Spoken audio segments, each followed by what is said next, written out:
Okay, guys, let us begin with this fresh new chapter in your book, Latitudes and Longitudes. Well, पिछले class में आप लोगों ने already globe तो देख लिया था, राइट? ग्लोब और मैप का क्या फर्क होता है ये भी आपने जाना था, लेकिन आपने एक चीज नोटिस किया होगा कि जब हम ग्लोब को देख रहे थे, right? I mean when you look like closely at a globe और अ मैप, राइट? आप जब भी ग्लोब या मैप को क्लोजली देखते हैं, you will notice that there are many horizontal and vertical lines on them. Okay उनके ऊपर बहुत सारे जो है हॉरिजॉन्टल और वर्टिकल लाइंस होते हैं. ठीक है, दिखाओ कैसा? ठीक ऐसा वाला, ऐसा ऐसा लाइन जो है वो रहता है मैप पर. ठीक है, ये आपका जो है इधर से इधर जो जा रहा है, दिस इज हॉरिजॉन्टल लाइंस. ठीक है, और ये ऊपर से नीचे जो आ रहा है लाइन सब, दीज आर वर्टिकल लाइंस. ठीक है, इस तरह से बहुत सारे लाइंस दिखते रहते हैं आपको मैप पर हमेशा. तो आपने कभी सोचा है ये क्या है? पहली बात ये कि ये इमेजिनरी लाइंस हैं. ऐसा नहीं है कि अर्थ के ऊपर ऐसा धारी धारी बना हुआ है, ये इमेजिनरी लाइंस हैं, मतलब ये काल्पनिक लाइंस हैं. और इनका जो मेन पर्पस है वो ये है कि अर्थ पर कैसे लोकेट किया जाए जगहों को. अर्थ पर जगहों को लोकेट करने में जो है ये काफी ज्यादा हेल्प करते हैं. अब इन इमेजिनरी लाइंस में जो है दो तरह के लाइंस होते हैं जिनको हम कहते हैं लैटिट्यूड्स एंड लॉन्गिट्यूड्स. ओके, अब यहां पर जैसे आपने देखा था ना, एक लाइन जो है देखो इधर से इधर जा रहा है, हॉरिजॉन्टल जा रहा है ना, गुड. और एक जो नॉर्थ से साउथ जा रहा है ना, ऊपर से नीचे की तरफ, राइट? तो ये इधर से इधर जो जा रहा है, ठीक है ना, आपका जो ये ईस्ट से वेस्ट जा रहा है कह सकते हो, या फिर जो हॉरिजॉन्टल जो जा रहा है, ये वाला जो लाइन चल रहा है आपका, ये आपका है लैटिट्यूड. ठीक है, ये इस तरह से लाइन खींचे हुए हैं, ये लैटिट्यूड्स हैं ये. और ये ऊपर से नीचे जो आ रहा है, दिस इज कॉल्ड लॉन्गिट्यूड. इसे क्या कहते हैं हम? लॉन्गिट्यूड. इस तरीके से कह सकते हो कि imaginary lines that run from north to south are called longitudes. North से साउथ मतलब ऊपर से नीचे. ठीक है, मैप पर क्या होता है? नॉर्थ ऊपर और साउथ नीचे होता है ना. तो बेसिकली वो लाइंस जो कि नॉर्थ से साउथ की तरफ या ऊपर से नीचे की तरफ चलती हैं, दे आर कॉल्ड लॉन्गिट्यूड्स. शक्ल याद है ना आपको? दूसरी तरफ जो इमेजिनरी लाइंस जो हैं ईस्ट से वेस्ट की तरफ चलती हैं, दे आर कॉल्ड लैटिट्यूड्स. याद है ना, हॉरिजॉन्टल लाइंस. ठीक है, अब अगर आपको किसी भी जगह का एग्जैक्ट लैटिट्यूड और लॉन्गिट्यूड पता हो तो आप इसका जो है लोकेशन तक बता सकते हैं. तो खैर, अब हम जो है इन इमेजिनरी लाइंस के बारे में थोड़ा सा पढ़ के देखते हैं. तो देखो, अभी हमने क्या बात की थी? That the imaginary lines that run from east to west are called latitudes, right? Imaginary lines जो कि ईस्ट से वेस्ट की तरफ जाती हैं, उनको हम क्या कहते हैं? लैटिट्यूड्स. और ये लाइंस जो है वो पैरेलल हैं एक दूसरे के. ठीक है, these lines are parallel to each other. और जितना आप पोल की तरफ चलते जाओगे, length of latitude decreases as we move towards the pole. Okay, अब इसको जो है यहां पर देख लो.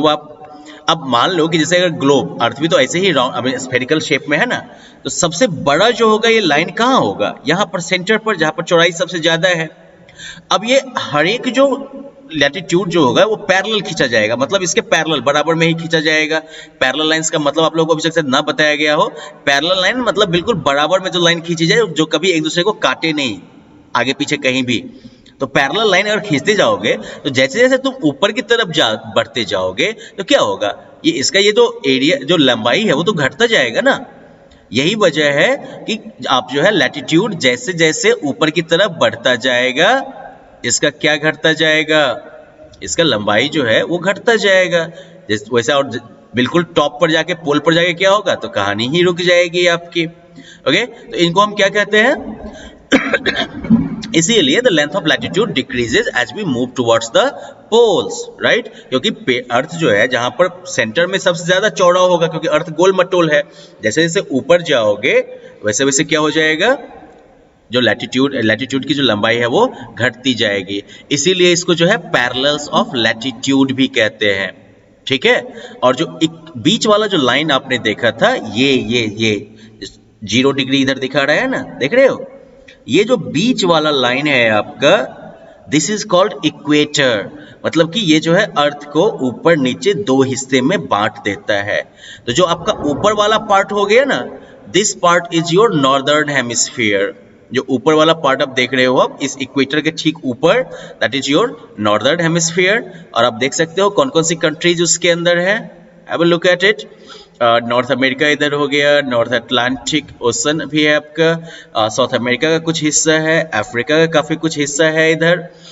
इसके अलावा और क्या है भाई, मिडल ईस्ट है, यूरोप है, एशिया है, ये सब है इधर। और फिर साउथ वाले साइड में आपको क्या क्या दिख रहा है, so you have got like south America, फिर इधर जो है ऑस्ट्रेलिया और अफ्रीका का भी काफ़ी कुछ हिस्सा है, राइट। तो इस तरीके से जो ऊपर का हो गया, इस इक्वेटर के ऊपर 0 डिग्री जो आपका इक्वेटर जो है, इससे ऊपर जो हो गया वो नॉर्थ हेमिस्फीयर, जो नीचे हो गया वो साउथ हेमिस्फीयर, ठीक है। यही चीज यहां पर बताया गया ना आपको कि इक्वेटर जो है that is the longest latitude, ये सबसे लंबा लैटिट्यूड है और ये अर्थ को जो है 2 इक्वल हिस्से में बांट देता है या हेमिस्फीयर में बांट देता है। और अर्थ का ऊपर वाला, इक्वेटर से ऊपर वाला पार्ट जो है उसको हम क्या कहते हैं, नॉर्दर्न हेमिस्फीयर। और जो बिल्कुल इक्वेटर के ठीक नीचे का हिस्सा है उसे हम कहते हैं सदर्न हेमिस्फीयर। और लैटिट्यूड्स हो या लैटिट्यूड्स या लॉन्गिट्यूड्स, इसको जो है डिग्रीज में नापते हैं और इसलिए इक्वेटर जो है वो 0 डिग्री माना जाता है। ओके, अब एक चीज और ध्यान दीजिएगा आप कि नॉर्थ ऑफ द इक्वेटर और साउथ ऑफ द इक्वेटर दोनों तरफ जो है लैटिट्यूड का जो लैटिट्यूड जो होगा वो डिग्री नॉर्थ या डिग्री साउथ के थ्रू दिखाया जाएगा। Again have a look at it. यहाँ पर जो ट्रॉपिक ऑफ कैंसर दिखाया गया है, देख रहे हो, ये भी लैटिट्यूड ही है ना। ये चूंकि नॉर्थ हेमिस्फीयर में है तो यहाँ पर क्या है 23.5 डिग्री नॉर्थ, और इधर क्या दिखाया है 23.5 साउथ, ठीक है। ये नॉर्थ साउथ करके आप इंडिकेट करते हैं ताकि कोई कंफ्यूजन ना हो, बिल्कुल ठीक है। नॉर्थ पोल जो है उसको इंडिकेट करने के लिए आप जो है 90 डिग्री का यूज करते हैं। नॉर्थ 90 डिग्री नॉर्थ पोल हो गया, और दूसरी तरफ साउथ पोल क्या हो जाएगा 90 डिग्री एस। एक चीज और पता रहना चाहिए आपको, डिग्री जितना है वो क्या इंडिकेट करता है कि नॉर्थ ऑफ द इक्वेटर में भी 90 लैटिट्यूड्स होंगे और साउथ ऑफ द इक्वेटर में भी 90 लैटिट्यूड्स होंगे, समझे कि नहीं। और इस तरह से टोटल लैटिट्यूड्स कितने हो जाएंगे इक्वेटर को मिला के 181। इक्वेटर तो बिल्कुल हो गया आपका सेंटर में, फिर नॉर्थ में भी है आपका 90, साउथ में भी है 90, कुल संख्या 180। ओके, अब चलो एक काम हम लोग करते हैं, बस जो है एक थोड़ा सा और जान लेते हैं इंपॉर्टेंट लाइंस ऑफ लैटिट्यूड्स, जिसको आप याद रख लीजिएगा। आगे जो है हम इनके बारे में डिटेल में बात करेंगे। Tropic of Cancer, Tropic of Capricorn, Arctic Circle और अंटार्कटिक सर्कल। बस जो है आप इन जो है लैटिट्यूड्स, जो इंपॉर्टेंट लाइंस ऑफ लैटिट्यूड्स है, इनका नाम याद रख लीजिएगा और इनका जो है लैटिट्यूड याद रख लीजिएगा। बाकी कहानी हम करेंगे अगले एपिसोड में। Okay, bye bye.